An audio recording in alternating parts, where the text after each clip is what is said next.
Jean-Bernard Fourtillon, bonjour. Je suis très heureux de te retrouver 40 ans après les travaux que nous avons faits ensemble. Moi de même. Tu viens de faire une découverte fondamentale sur le système veille-sommeil. Explique-nous un peu tout ça. Eh bien, en 1994, cela fait déjà 21 ans, j'ai découvert la valentonine, l'hormone du sommeil, la véritable hormone du sommeil, dans des conditions tout à fait particulières. Cette hormone est sécrétée par la glande pinéale pendant la nuit, entre 22 h le soir et 6 h du matin. Elle est sécrétée en même temps que deux autres hormones par la glande pinéale, la mélatonine, qui est une hormone protectrice des neurones. On pensait, à tort, que c'était l'hormone du sommeil. Donc il protège le neurone. Qui protège les neurones. Et une troisième hormone, qui est le 6-méthoxyharmalan, découvert par Mac Isaac en 1961, et qui est l'hormone de la veille. Cette hormone a des propriétés pharmacologiques psychostimulantes de forte intensité, puisque c'est du même niveau que le LSD, qui est un psychostimulant extrêmement puissant. Ces trois hormones constituent le système veille-sommeil qui assure la régulation de l'organisme en ce qui concerne les vies psychiques et végétatives de l'organisme. C'est une véritable bombe scientifique que cette découverte. Eh bien, effectivement, ce système veille-sommeil, qui comprend trois hormones sécrétées par la glande pinéale, c'est la fonction endocrine de la glande pinéale, et elle permet de considérer cette glande endocrine comme le primat des glandes. La découverte du système veille-sommeil donc permet d'expliquer les mécanismes des affections neurologiques, et elle débouche tout naturellement sur le traitement de ces affections. On peut dire que jusqu'à maintenant, on ne connaissait pas ces mécanismes, donc quand on ne connaît pas les mécanismes d'affection, il est difficile de trouver les médicaments adaptés. Et on peut dire qu'on traitait jusqu'à ce jour des maladies dont on ne connaissait pas les mécanismes, avec des médicaments dont on ne connaissait pas les modes d'action, des trouvailles. Les benzodiazépines. Par exemple, mais aussi les hypnotiques, en particulier. D'ailleurs, elles sont utilisées comme hypnotiques, les benzodiazépines, et apparentées, telles que le zolpidem, le Stinox, l'azopiclone, l'Imovane. Et quand on sort de ces médicaments, on est dans le sirop, quoi. Oui, en particulier pour les benzodiazépines apparentées, qui donnent du sommeil anesthésique, qui n'est pas réparateur et qui est amnésiant, avec énormément d'effets secondaires indésirables, rédhibitoires, effets dits paradoxaux, parce qu'on ne sait pas les expliquer. Et chez quels animaux as-tu travaillé au laboratoire? Voilà, quand on découvre des médicaments, on procède à des synthèses de petites quantités, et en général, on commence toujours sur des petits animaux, parce qu'on ne dispose pas de suffisamment de produits. Bien sûr. Classiquement, on prend des rats ou des souris, et étant donné que le rat, contrairement à l'homme, est un animal à sommeil diurne, je voulais travailler avec des animaux à sommeil nocturne, comme l'homme. Donc, on a pensé avec des expérimentateurs, on s'est adressé à des poussins, des poulets. Il y avait des publications qui avaient été faites sur ces animaux, donc ça marche très bien, en particulier au niveau des enzymes, à N-acétyltransférase, qui permet de synthétiser la mélatonine. Donc, travailler sur les glandes pinéales du poussin, c'est 1 ou 2 milligrammes. Très petit, oui. Et pour doser, il faut de la spectrométrie de masse couplée, sinon on n'y arrive pas. Et ensuite, pour les gros animaux, on s'est adressé naturellement aux chiens, parce qu'on peut faire de l'électroencéphalographie et plus généralement de la polysomnographie avec des électroculogrammes pour le sommeil paradoxal, les rapid eye movements. On peut faire des électrocardiogrammes, des électromyogrammes pour étudier le végétatif. Voilà, le végétatif. Le chien est un modèle parfait et toutes nos études d'effets hypnotiques ont été effectuées chez le chien. Au fond, les animaux qui dorment la nuit comme nous fonctionnent exactement de la même façon. Le système veille-sommeil existe chez les vertébrés supérieurs, en particulier chez tous les mammifères. Mais bien sûr, il y a deux catégories. Il y a les mammifères à sommeil nocturne, comme l'homme, le chien, le poussin, comme nous avons vu tout à l'heure. Et il y a des mammifères à sommeil diurne, comme les prédateurs. Renard. Les animaux, voilà, qui saisissent leur proie quand elle est endormie. Hein. Chez tous les mammifères, qu'ils soient diurnes ou nocturnes en ce qui concerne le sommeil, la synthèse des hormones du système veille-sommeil s'effectue pendant la nuit, toujours entre 22h et 6h du matin. Même façon. Mais, évidemment, chez les animaux à sommeil nocturne, il faut que les propriétés pharmacocinétiques de la valentonine soient telles qu'au terme de la sécrétion, pendant la sécrétion, les concentrations de valentonine dans l'organisme soient prévalentes, soient supérieures à celles du 6-noxermalon. Puis, à la fin de la sécrétion, on a une élimination de toutes les hormones. Donc la fonction endocrine est terminée, la glande pinéale a fini son travail. Et à ce moment-là, comme la valentonine est une élimination très rapide, contrairement au 6-noxermalon, les concentrations de 6-noxermalon, en quelques minutes, deviennent supérieures à celles de la valentonine, et on a une prévalence. On se réveille. Et on se réveille, et cette hormone permet de maintenir la veille jusqu'à 22h le soir, où on recommence. Tout à fait, le cycle repart. Voilà. Très clair. Voilà. Pour avoir cette alternance de prévalence extrêmement précise, il est nécessaire que les propriétés pharmacocinétiques des mammifères à sommeil nocturne, comme l'homme, le chien, etc., soient exactement identiques. Sinon, on ne pourrait pas avoir d'alternance à des heures précises. Et inversement, comment ça se passe chez les animaux à sommeil diurne, les prédateurs? Eh bien, on inverse les propriétés pharmacocinétiques de telle sorte que les prévalences soient inversées. Tout à fait. C'est très clair. Alors finalement, c'est à Poitiers, dans ton laboratoire de recherche, que tu as découvert cette hormone, la valentonine. D'où vient cette découverte? Comment tu es arrivé à trouver cela qui va être une révolution? Je crois que pour faire cette découverte, il fallait plusieurs conditions. D'abord, il fallait une première étincelle, une révélation. Et simultanément, il fallait avoir des connaissances dans des domaines aussi variés que la chimie. Je suis ingénieur chimiste de formation. Les sciences pharmaceutiques, je suis pharmacien. Il fallait avoir des connaissances en physiologie, en biochimie, en chimie du médicament, ce qu'on appelle la chimie thérapeutique. Et je suis professeur de chimie thérapeutique à la faculté de pharmacie de Poitiers. En pharmacocinétique, en bioanalyse. J'avais créé un laboratoire de bioanalyse privé dans mon centre de recherche CEMAF. Donc un médecin ne pouvait pas trouver tout ça, c'est pas possible. Non. Et en recherche clinique, je disposais d'une clinique de 24 lits avec des médecins, des infirmières, etc. Donc j'avais tous les ingrédients et toutes les connaissances qui me permettaient, après une étincelle, d'aller au bout de la découverte. Je comprends. Et de passer d'une première découverte que j'ai faite en quelques secondes de la valentonine à la compréhension et à la définition du système veille-sommeil qui comprend 3 hormones. Au début des années 90, de nombreux chercheurs s'intéressaient à la mélatonine. Cette hormone est sécrétée par le glande pinéale, comme l'a démontré Lerner en 1958, et elle est sécrétée pendant la nuit. La lumière bloque sa sécrétion, et il était tout naturel de penser que la mélatonine était l'hormone du sommeil. Je me suis intéressé, moi, en tant que centre de recherche privé, à sa méthode de dosage, car cette hormone est très faiblement concentrée, les sécrétions sont très faibles, de l'ordre de quelques microgrammes, et les concentrations dans le sang circulant sont de l'ordre de quelques picogrammes, voire quelques dizaines de picogrammes. Donc il faut arriver à doser ça, quoi. Voilà, un picogramme, je rappellerai que c'est 1 milliardième de milligramme par millilitre de plasma. Dans notre centre de recherche CEMAF, nous sommes leader mondial dans des techniques d'analyse de couplage de la chromatographie en phase gazeuse avec la spectrométrie de masse. Nous avons développé une technique qui est actuellement encore le record du monde en matière de sensibilité en bioanalyse. Et pour doser la mélatonine avec une telle technique, il faut pouvoir la porter à l'état gazeux, puisqu'il s'agit d'une chromatographie en phase gazeuse, une méthode de séparation de la mélatonine.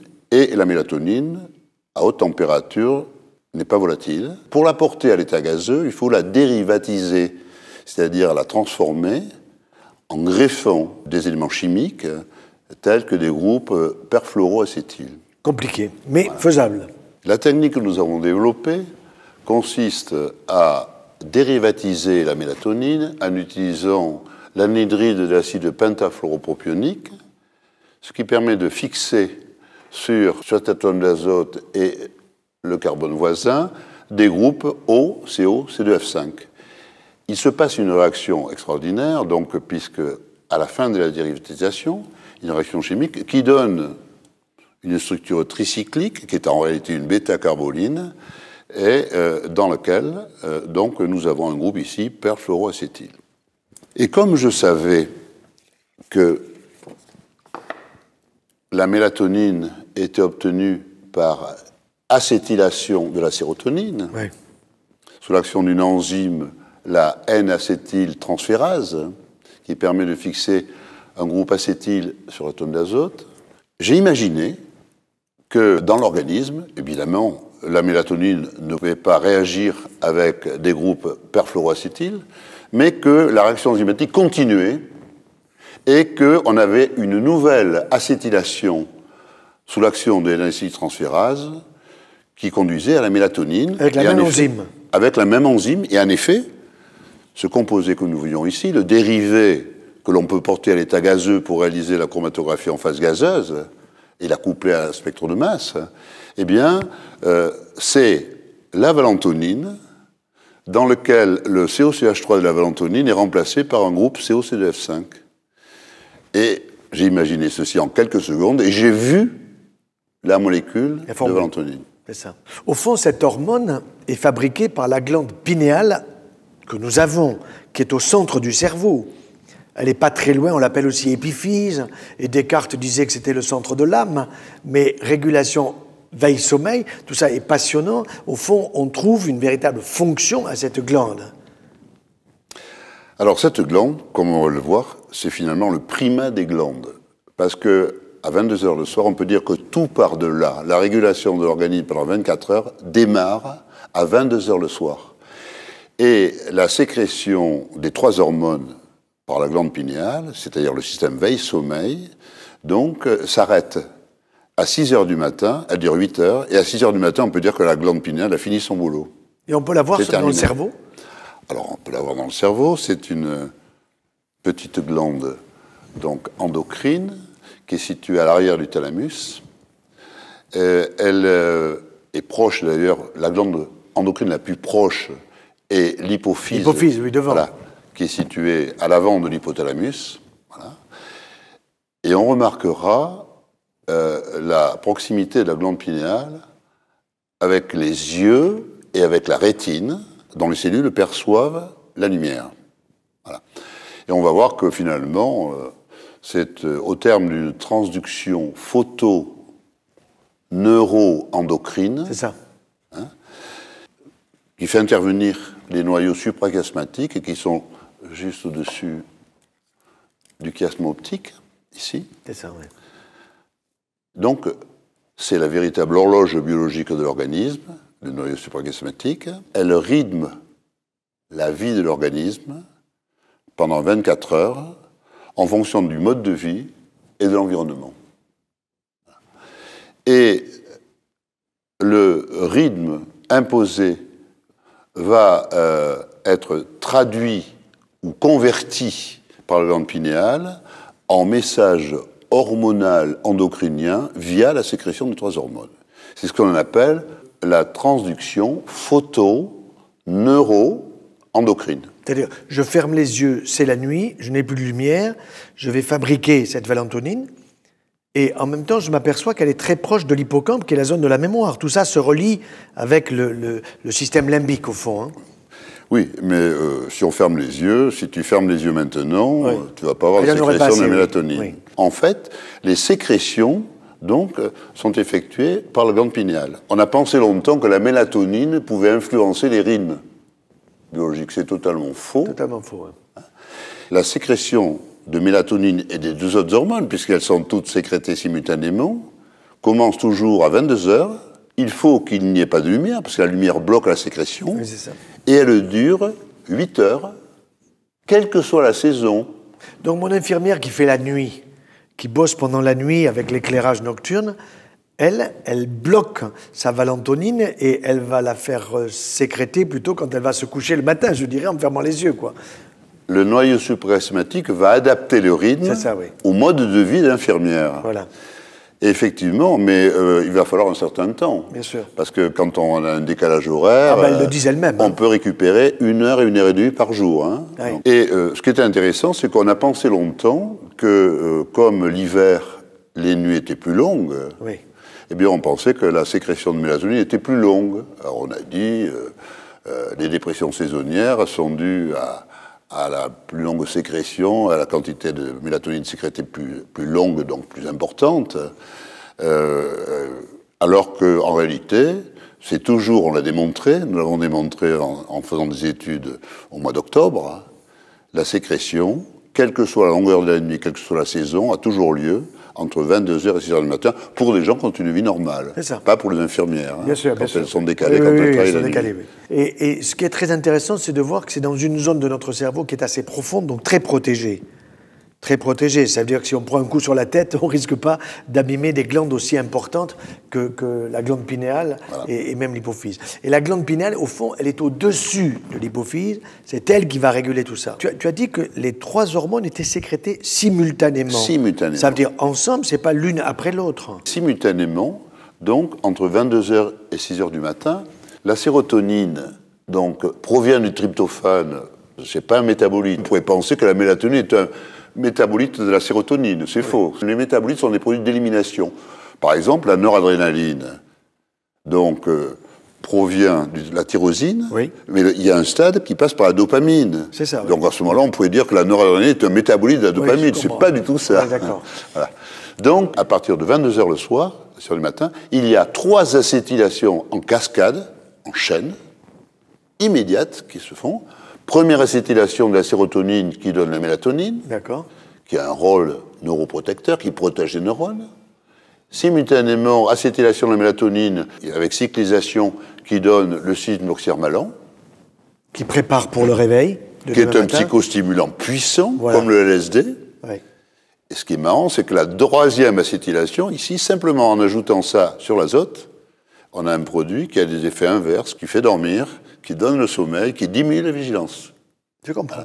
Et les actions sur la vigilance, sur le cœur, sur les voies dopaminergiques du méthoxyramalon, et de la valentonine sont opposées. Et on peut qualifier ce ligand, la différence entre ces 2 molécules, c'est ce groupe acétyl. On appelle ça un ligand allostérique. Ce produit va amplifier la réponse des récepteurs sérotoninergiques, noradrénergiques et dopaminergiques en se fixant à proximité du récepteur, sans se fixer dessus. Il va interagir avec ce récepteur par des liaisons chimiques, il va le déformer et augmenter la sensibilité de ce récepteur à la sérotonine, pour les récepteurs sérotoninergiques, à la noradrénaline pour les récepteurs noradrénergiques et à la dopamine pour les récepteurs dopaminergiques. Et ceci de façon spécifique, sans toucher les autres récepteurs extrêmement nombreux, sérotoninergiques, noradrénergiques, etc. Est-ce qu'on peut dire que c'est une sorte de fondu enchaîné, je dirais, où, au fond, on va démarrer par le tryptophane, sérotonine, mélatonine, et puis ensuite, c'est simultanément un fondu enchaîné qui va amener à la 2e hormone, mais c'est simultané, et puis arrive la 3e, tandis que la 2e est freinée, et à la fin, la valentonine diminuant, apparaît la veille par la 2e hormone. Voilà ce qui se passe entre 22h et 6h, selon leur action que nous avons vu en chaîne. Les 3 sont sécrétés. Alors pendant 8 heures, pour des gens qui ont une vie normale, hein, si on est boulanger, on va se coucher plus tard, et infirmière, etc. Si on se décale aussi, ça va se décaler, il va falloir 8 jours pour recadrer. Hein.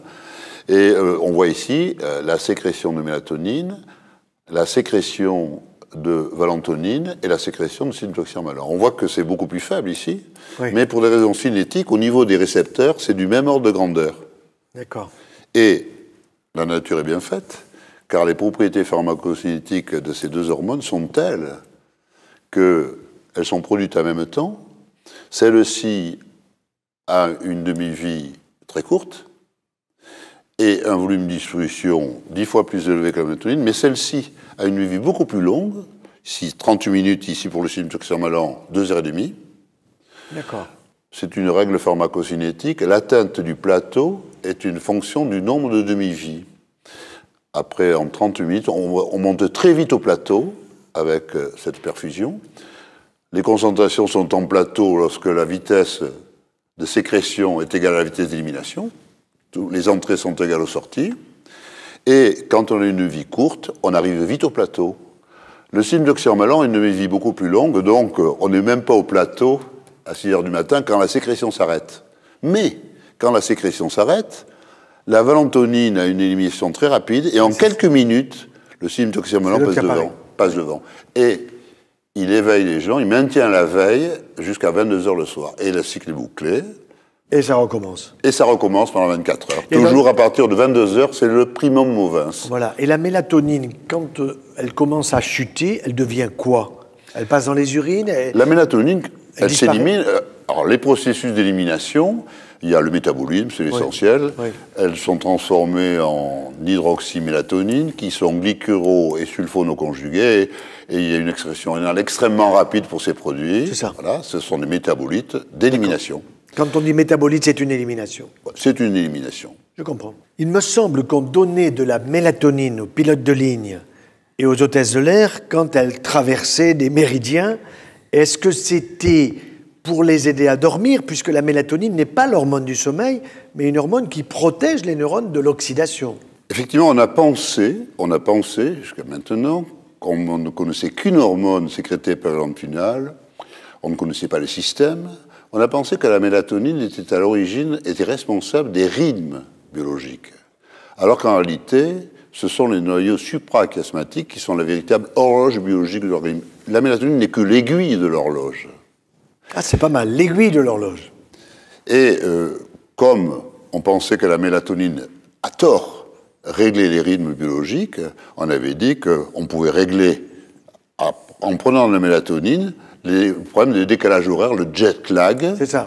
Dont on est victime au cours des vols intercontinentaux. Voilà. En réalité, la mélatonine n'a aucun effet et n'a aucun intérêt. Je crois que les gens ont abandonné maintenant, on ne prend plus de mélatonine, et les pilotes de l'air ainsi que les hôtesses de l'air ne prennent plus de mélatonine. Ok.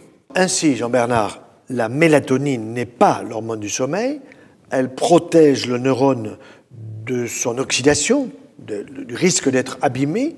Et c'est cela qui est l'erreur, au fond. Elle n'est pas l'hormone du sommeil. C'est après qu'il faut voir. De toute façon, comme on ne connaissait pas la suite, l'acétylation en série, en chaîne, une véritable cascade biochimique issue de la sérotonine, on ne connaissait que cette hormone, donc on lui a prêté toutes les qualités, les propriétés pharmacologiques qu'elle n'a pas. La seule propriété importante de la mélatonine, c'est que c'est le réducteur le plus puissant dans le milieu biologique que l'on connaisse. Des études nombreuses ont été effectuées in vitro, par Reiter en particulier, c'était toujours la même équipe que Lerner et McIsaac, et ils ont fait beaucoup de travail à Cleveland, et il a fait plusieurs publications, il a montré que c'était un réducteur extrêmement puissant, le plus puissant que l'on connaisse, supérieur au glutathion, à l'acide ascorbique, etc. Et nous, in vivo, avec nos techniques de spectrométrie de masse, nous avons retrouvé de la 2-oxomélatonine ici, qui est le produit d'oxydation de la mélatonine. Or, lorsqu'un réducteur, un produit comme la mélatonine, réduit un composé, il est oxydé. C'est la réaction d'oxydoréduction. D'accord. Et ça, le fait d'avoir retrouvé en quantité importante dans le cerveau la 2-oxomélatonine est la preuve in vivo des propriétés réductrices de la mélatonine. De telle sorte que la mélatonine piège les radicaux libres et protège les neurones de leurs activités destructrices. Alors, il est logique de penser que la mélatonine, c'est ce que tu as dit, est le plus grand protecteur, le plus grand antioxydant. C'est logique puisque ce qui est le plus important dans mon corps sont mes neurones quand même. Donc c'est quand même extrêmement intéressant de bien montrer que la mélatonine n'est pas l'hormone du sommeil, mais c'est une hormone qui protège mes neurones pendant que je vais m'endormir avec la valentonine. Voilà. C'est génial. Donc dans ce système, chacune des 3 hormones a son rôle. Pour l'alternance veille-sommeil et la régulation des organes de vie végétative ou psychique, c'est le syntoxyrmalan et la lantonine. Celle-là, c'est l'hormone de la pensée, finalement. C'est ça. Et l'hormone du jour. Et ça, c'est l'hormone du sommeil et l'hormone de la nuit. Ils ont des actions inverses du point de vue de la vie végétative. Et la mélatonine, elle, qui fait partie de la cascade, son seul rôle, c'est la neuroprotection. Mais c'est extrêmement important. Son seul rôle, c'est la protection. La neuroprotection. Voilà. Ça veut dire que quand le pilote prend cette mélatonine en disant « je vais dormir au retour », il ne dormira pas mieux au retour, mais quand même, il a un peu protégé ses neurones. Voilà. C'est le seul intérêt. Donc, ça ne peut être que bénéfique de prendre la mélatonine. Tout à fait, tout à fait. Et alors, la mélatonine, si on doit la prendre, à quelle heure faut-il la prendre pour qu'elle soit utile? Eh bien, la mélatonine, d'abord, si on la prend, on peut la prendre par voie orale. Elle a une très mauvaise biodisponibilité. Nous l'avons étudié. Seulement 10% des doses administrées sont biodisponibles et pénètrent dans la circulation sanguine. Donc, peuvent jouer un rôle. Sur celles qu'on prend, il n'y a que 10% qui vont protéger les neurones. 90% ne sont pas absorbés. D'accord. Parce qu'il y a un effet de premier passage hépatique. Le médicament, lors de son premier passage dans le foie, avant d'arriver dans la circulation sanguine, est métabolisé rapidement. D'accord. C'est ce qu'on appelle un first pass effect. Et ensuite, mais elle est quand même administrée par voie orale. Donc si on veut avoir des concentrations suffisantes dans l'organisme, il faut en prendre suffisamment pour avoir une protection pendant la nuit. Puisque finalement, son rôle de neuroprotecteur, elle va le jouer la nuit, pendant sa période de sécrétion. Parce qu'à partir de 6 heures du matin, elle a une vie très courte et en quelques minutes, elle est éliminée. Donc il faudra la prendre le soir au coucher. Moi, je conseille de prendre une dose de 3 mg. C'est amplement suffisant, mais il ne faut pas penser que dès qu'on la prend, toutes les 38 minutes, on divise la concentration par 2. Oui, donc si on veut parler, alors qu'elle est sécrétée pendant 8 heures, en perfusion constante, quand vous la donnez en pic, après elle chute et elle s'élimine. Donc il va falloir protéger les neurones pendant toute la durée de la nuit, comme le fait la glande pinéale. C'est-à-dire que pendant la nuit, nos dossiers de la journée se mettent gentiment en place parce que la mélatonine protège nos neurones. Donc on la prendrait vers 10-11 heures du soir avec une dose assez importante puisque seulement 10% passe la barrière intestinale pour avoir son action. Voilà. Donc la mélatonine, il faut la prendre le soir au coucher, une dose orale de 3 mg et en particulier chez les personnes qui ont un hypofonctionnement de la glande pinéale, donc qui ont un système veille-sommeil faible, pour assurer la protection de leurs neurones. C'est pas pour les pilotes? Non. Ça peut jouer, ça peut pas être mauvais, mais ça n'a aucun intérêt. Ça n'a aucun intérêt, c'est ça. La deuxième hormone, le 6-méthoxyharmalan, a un nom bien compliqué. Le 6-méthoxyharmalan, donc, a une structure, cette structure tricyclique. Le squelette, avec l'atome d'azote, c'est la bêta-carboline. C'est une position alpha-bêta, cet azote, de ce premier azote. Et on rencontre cette structure dans les alcaloïdes de l'armala. L'armala est une plante et que l'on appelle Peganum armala, dans lequel il y a plusieurs alcaloïdes qui sont des drogues, qui sont des psychostimulants hallucinogènes. C'est l'armaline, donc l'armine, qui sont dans la plante. D'accord. On remarquera que le 6-méthoxyharmalan, donc, est un isomère de l'armaline, parce que le 6-méthoxy, au lieu d'être en 6 dans cette molécule, est en 7. En 7, oui. Donc ça, l'armaline, c'est le 7-méthoxyharmalan. Et le changement de position de 6 en 7 fait que cette molécule est 10 fois moins psychostimulante que celle-ci. C'est incroyable. Qui, elle, a le même niveau d'activité que le LSD, mais une structure chimique différente. N'empêche qu'au point de vue relation structure-activité, c'est le même squelette pharmacophore. Il suffit de changer le positionnement, de passer de 7 en 6, et on multiplie l'activité.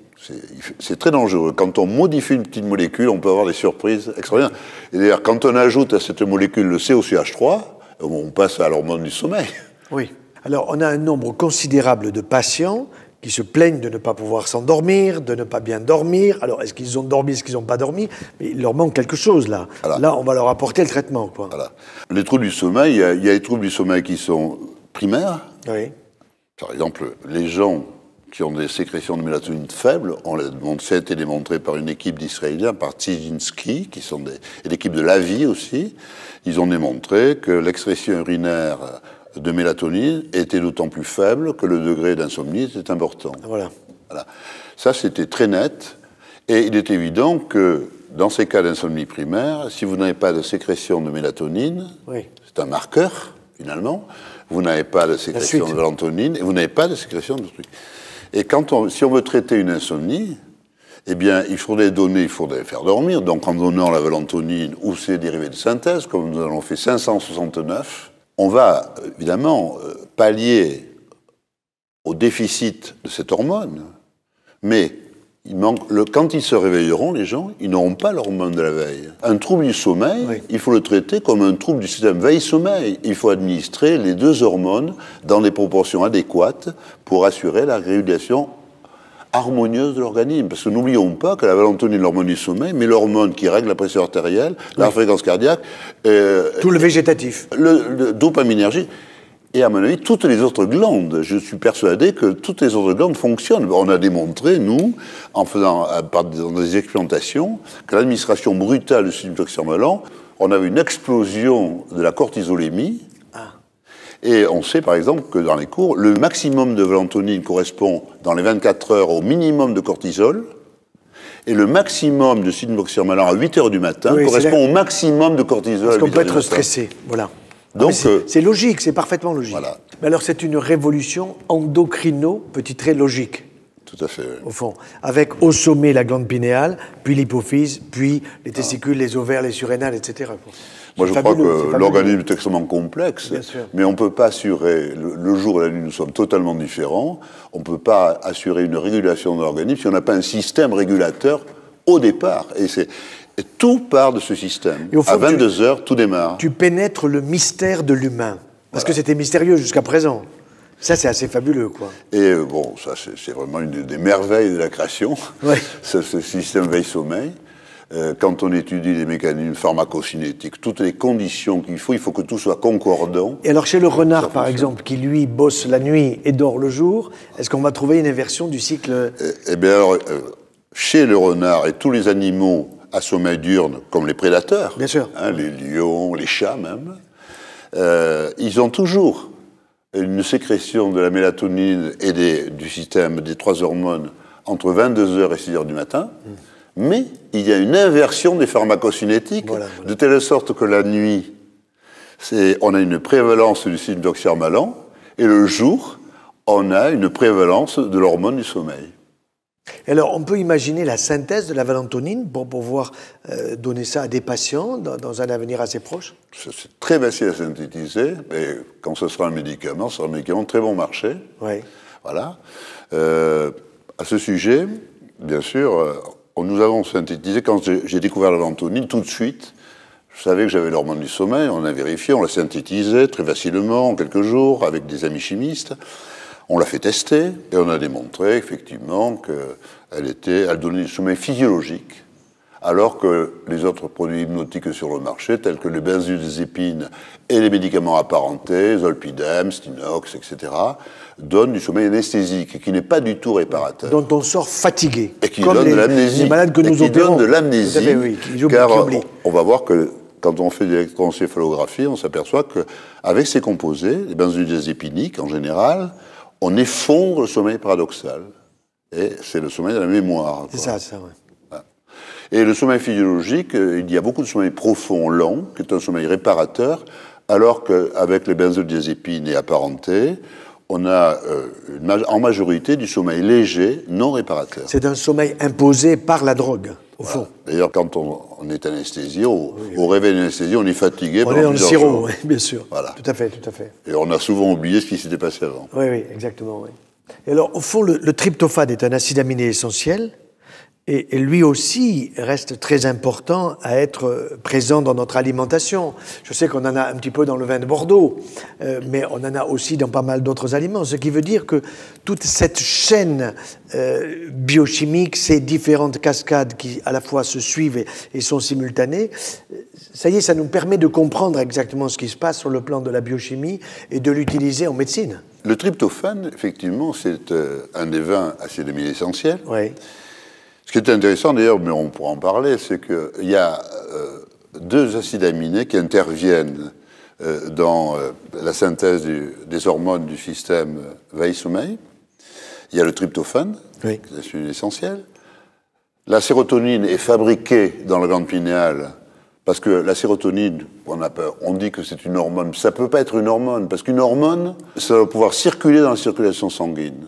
Or, ces molécules, comme la sérotonine, sont des molécules polaires, hydrophiles, qui ne peuvent pas circuler. C'est pour ça que la sérotonine, nécessaire à la synthèse de la mélatonine et des autres hormones du système veille-sommeil, elle est fabriquée dans le tryptophane, et de la même façon au niveau des neurones, elle est fabriquée au niveau des boutons synaptiques, toujours à partir du tryptophane, in situ. Or, les hormones, telles que la mélatonine, le syndoxyromalantine, on remarquera que quand on passe de la sérotonine à la mélatonine, on fait une méthylation ici, oui, sur l'OH, qui rend la molécule lipophile, qui lui permet de circuler. Et là, on a une molécule qui est un neurotransmetteur, par exemple, comme la sérotonine, qui devient une hormone. Parce qu'une hormone, c'est une substance chimique qui est sécrétée par une glande, libérée dans la circulation sanguine, qui va agir à distance, et en se fixant sur le récepteur aussi des organes, et en déterminant des effets métaboliques ou des effets dynamiques. Mais donc je n'ai pas de sérotoninémie. Non. D'ailleurs, on ne pourrait pas le doser parce que la sérotonine, dès qu'elle est libérée dans l'organisme, elle est tout de suite transformée en 5-HIAA, voilà, 5-hydroxyindolacétique. Elle est éliminée dans les urines sous forme de dérivés glyconoconjugués. C'est ça. Voilà. Donc cette sérotonine, c'est comme la dopamine. On dit que la dopamine est une hormone, c'est impossible. La dopamine, elle est fabriquée dans les neurones dopaminergiques à partir de la tyrosine. C'est ça, oui. Comme la noradrénaline l'est aussi dans les neurones noradrénergiques. C'est là qu'on voit la complémentarité entre l'analytique, le pharmacien, le chimiste et au bout du compte le clinicien. Et le physiologiste. Fabuleux, tout à fait. Voilà. Donc, je reviens sur le tryptophane. C'est intéressant parce que il y a deux acides aminés qui ne sont pas redondants, c'est-à-dire pour lesquels il y a un seul codon. Il y a 64 codons dans le code génétique. Oui. Et il y a deux seuls acides aminés, le tryptophane et la méthionine, qui ne sont pas redondants. D'accord. Et c'est amusant parce que ces deux acides aminés interviennent ici. Le tryptophane parce qu'il permet de synthétiser la sérotonine, et la méthionine parce qu'elle est à la base de la S-adénosylméthionine, oui, qui permet de méthyler l'OH ici et de donner le OCH3. D'accord. Bon, c'est une corrélation, mais c'est une remarque qui m'a paru intéressante. Quand tu dis non redondant, ça veut dire précisément... Ça veut dire que redondant... Alors, la redondance, c'est la possibilité pour un acide aminé d'être véhiculé par plusieurs codons. Comme il y a 64 codons et 20 acides aminés, le tryptophane, il n'y a qu'un seul codon, le codon UGG, et donc, alors que les autres, pour la valine, notre acide aminé, on peut avoir 2 ou 3 codons en moyenne. Et on dit que le code génétique est dégénéré parce qu'il y a des redondances, mais il n'y en a pas pour le tryptophane et la S-adénosylméthionine. C'est très intéressant, oui. Est-ce qu'il est possible de doser la mélatonine dans le sang pour savoir si vraiment on en a besoin?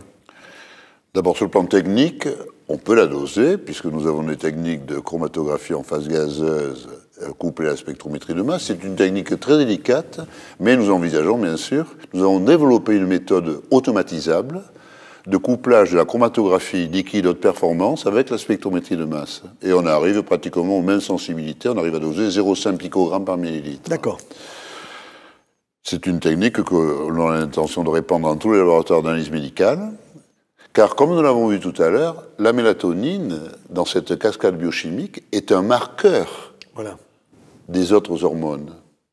Si on a un hypofonctionnement de la glande pinéale, on va avoir un déficit de cette mélatonine qui va se répercuter. On aura un déficit des hormones, de toutes les hormones. À l'inverse, dans les psychoses, on a probablement donc un excès de syntoxirmalan, c'est l'agent des psychoses, et il doit correspondre à un excès de la mélatonine. Oui. Donc, si on dose de la mélatonine dans le sang, on peut avoir une idée du niveau de l'activité du système veille-sommeil, quantitativement. Dans les situations de déficit, donc, qui sont à l'origine des maladies, des troubles du sommeil, des dépressions nerveuses, ainsi que des maladies neurodégénératives. On a vu que dans l'Alzheimer, il y avait 0 mélatonine. Donc, on dosera la mélatonine.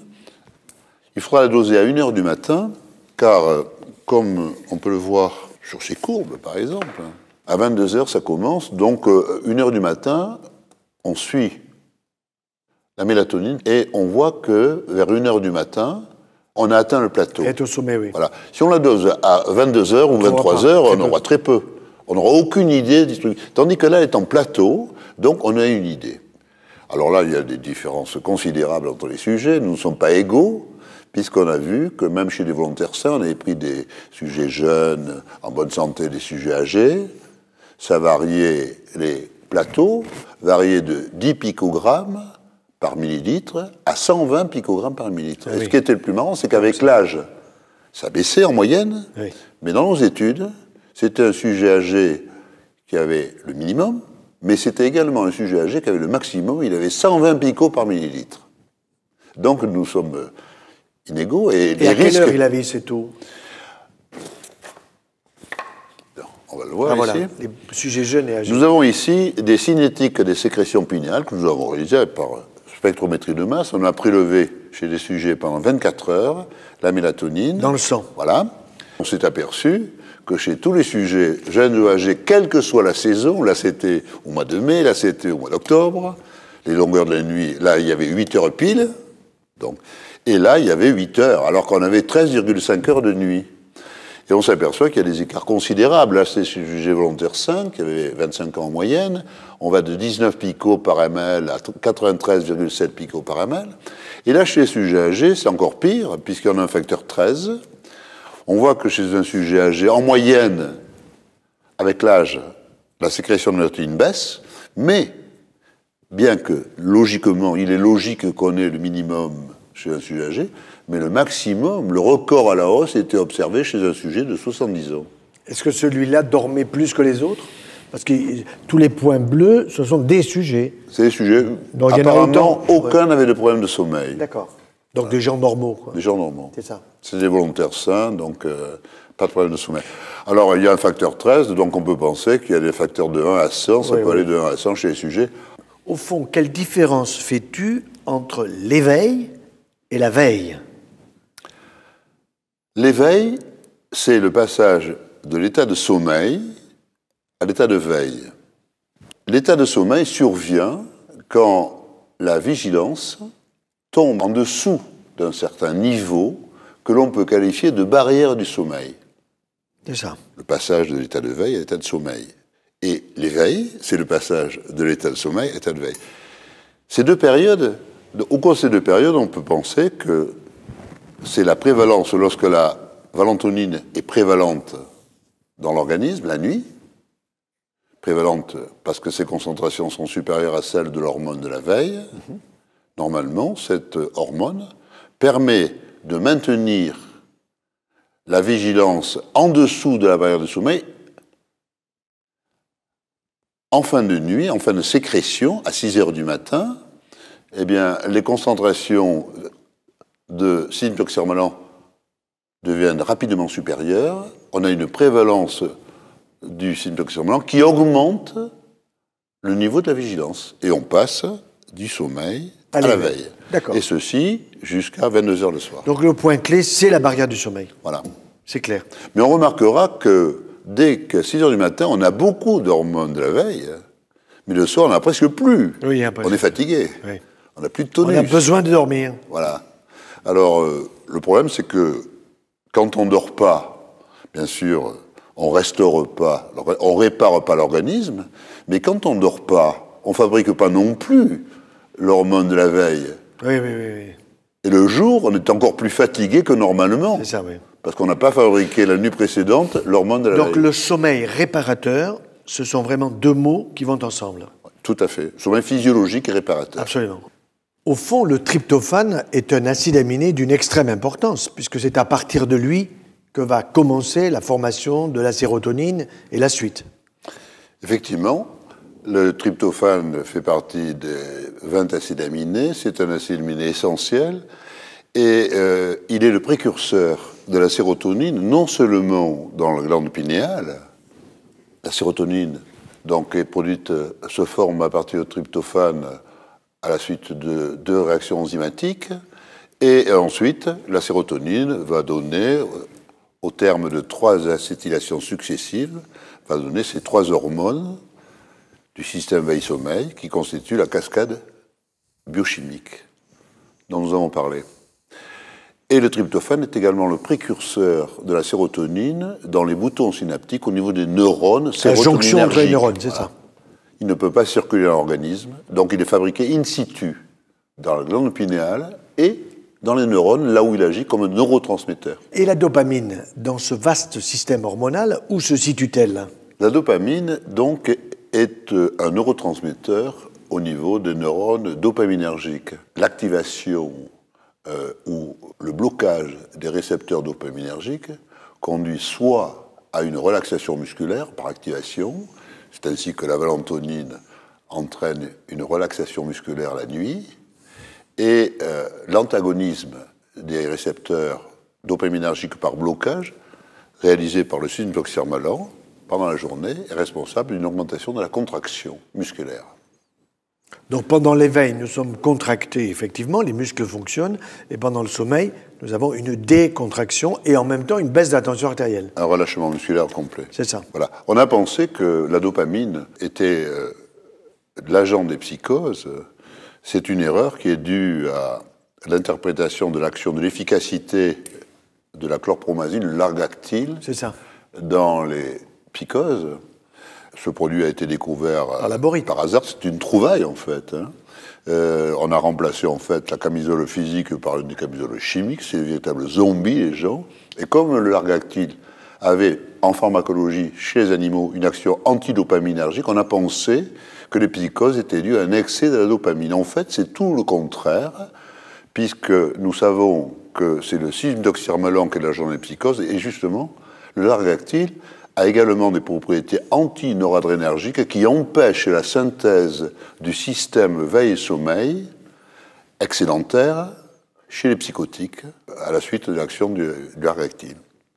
Au fond, beaucoup de médicaments des psychiatres vont tomber à l'eau avec cette découverte, et donc les benzodiazépines, les somnifères, les anxiolytiques, et les antidépresseurs, tout ça va beaucoup bouger.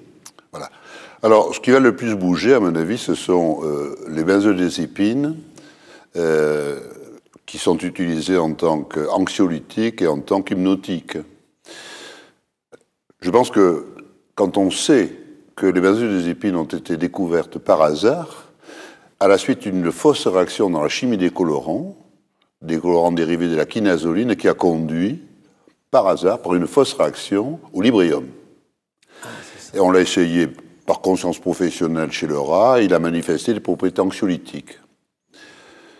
À la suite de ça, il y a eu tout le développement de benzodiazépines et de diazépam, et ensuite, pour des raisons de protection de brevets, des contournements de structures chimiques, on a découvert des apparentés, tels que le zolpidem. Le Stinox est actuellement le leader dans les hypnotiques proprement dit. Mais on n'utilise pas que le Stinox, qui est mis sur le marché en tant qu'hypnotique, mais on utilise souvent le Lexomil, tous ces produits, toutes ces benzodiazépines chez les insomniaques. En réalité, ces produits donnent du sommeil anesthésique, qui n'est pas du tout réparateur, qui fatigue l'organisme et qui a des effets amnésiants. On perd la mémoire. Des manifestations d'amnésie antérograde, la mémoire, la perte de mémoire des événements récents. Et ces médicaments, finalement, font plus de mal que de bien. À mon avis, on devrait les retirer, peut-être les garder en anesthésiologie, mais en pré-anesthésie, mais les retirer. Quand on regarde le Vidal, dans le dictionnaire Vidal, les propriétés secondaires, les propriétés utilisées en thérapeutique du Vidal, on est surpris. Par exemple, n'importe que le zolpidem, le diazépam, le Valium, on a 4 pages extrêmement denses, et il y a 2 lignes pour les propriétés pharmacologiques. Et il y a les effets secondaires dits paradoxaux, qui sont des effets secondaires, des effets indésirables. Paradoxaux parce qu'on ne sait pas expliquer leur origine. Et sur ce schéma, j'ai représenté un petit peu, grâce à la découverte du système veille-sommeil, on peut expliquer maintenant l'origine des effets paradoxaux des benzodiazépines.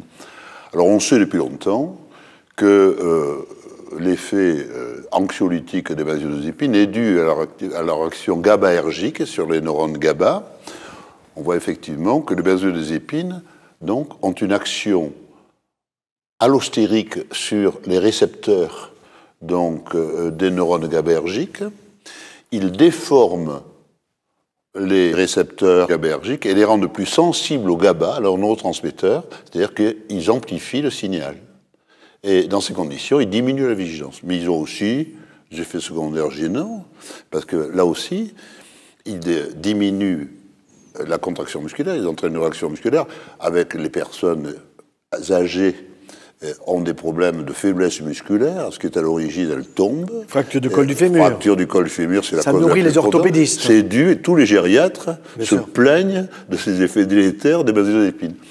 Et ces effets paradoxaux, qui s'opposent à l'action anxiolytique des produits, ils sont dus à la présence dans ces molécules de benzodiazépines du squelette pharmacophore, c'est-à-dire porteur des propriétés pharmacologiques, du 6-méthoxyarmalan. C'est-à-dire du LSD en quelque sorte. C'est ça, oui. Donc ces molécules GABAergiques, elles ont dans leur structure le LSD. Ce sont des antagonistes des récepteurs 5-HT2C qui agissent comme le 6-méthoxyarmalan, comme l'hormone de la veille. Ce sont des anti-sommeils. Alors, ces produits donnent du sommeil anesthésique qui n'est pas réparateur, amnésiant, et en plus, s'il restait un peu sommeil physiologique, on le détruit par cette action anti-sommeil physiologique qui est à l'opposé de celle-ci.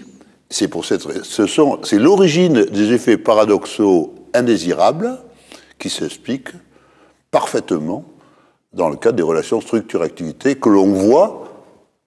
Il y a la signature chimique dans les molécules de benzodiazépines du 6-méthoxyarmalan. Mais alors là, nous sommes à la jonction entre 2 neurones. C'est une synapse qui est dessinée. Oui, une synapse des récepteurs GABAergiques qui est connue, oui, qui donne l'anxiété. Mais ce qu'on ne savait pas, qu'on ne connaissait pas, c'était l'origine des effets paradoxaux. Parce que paradoxal, c'est opposé à l'effet recherché, et on ne l'explique pas.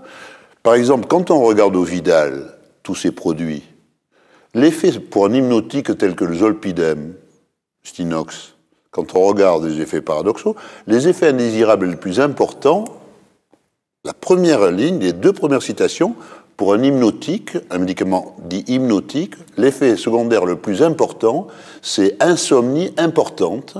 Et le deuxième effet pour des anxiolytiques, c'est anxiété importante. Risque de suicide. C'est même écrit. Au fond, on voit dans la clinique beaucoup de patients qui ont des problèmes de sommeil, qui ont des problèmes neurologiques, qui vont chez le psychologue, chez le psychiatre, et il va falloir leur proposer quelque chose. Alors, sous quelle forme? Ce sera en comprimé, ce sera en patch. Comment peut-on imaginer le traitement de demain qui va régulariser ce système de la veille et du sommeil? Ce qu'on envisage, c'est un traitement hormonal substitutif dans les dysfonctionnements du système veille-sommeil. Ces dysfonctionnements, ça peut être soit un déficit quantitatif des 3 hormones, oui, de la cascade en fait, hein, et dans ces conditions, il faudra administrer les hormones et la mélatonine. Alors on pourra prendre la mélatonine par voie orale, mais les hormones, on ne peut pas les prendre par voie orale. Elles vont être détruites par le tube digestif. Alors on aurait pu associer au 6-méthoxyarmalan, qui peut être absorbé par voie orale, un valentonergique de synthèse, oui, une des 569 molécules que j'ai synthétisées et qui sont administrées par voie orale. mais malheureusement, elles ont des propriétés pharmacocinétiques qui ne correspondent pas du tout, qui ne se prêtent pas du tout à une association avec le système toxermalant, afin que, pour réguler de façon harmonieuse le cycle veille-sommeil, pour les vies psychiques et végétatives, et pour assurer les prévalences à des heures précises, entre 22h et 6h du matin, et entre 6h et 22h le soir, l'alternance des deux hormones, la prévalence des deux hormones, eh bien, on est obligé d'administrer l'association valentonine et système toxermalant. Pourquoi aussi administrer l'association? Parce que quand on a un trouble du sommeil dû à un déficit de la valentonine, oui, on a forcément un déficit de la mélatonine et un déficit de l'autre, de 3 membres de la cascade. Des trois, oui. Donc, il faut administrer, pour assurer une régulation harmonieuse de l'organisme, pendant 24 heures, il faut administrer l'association.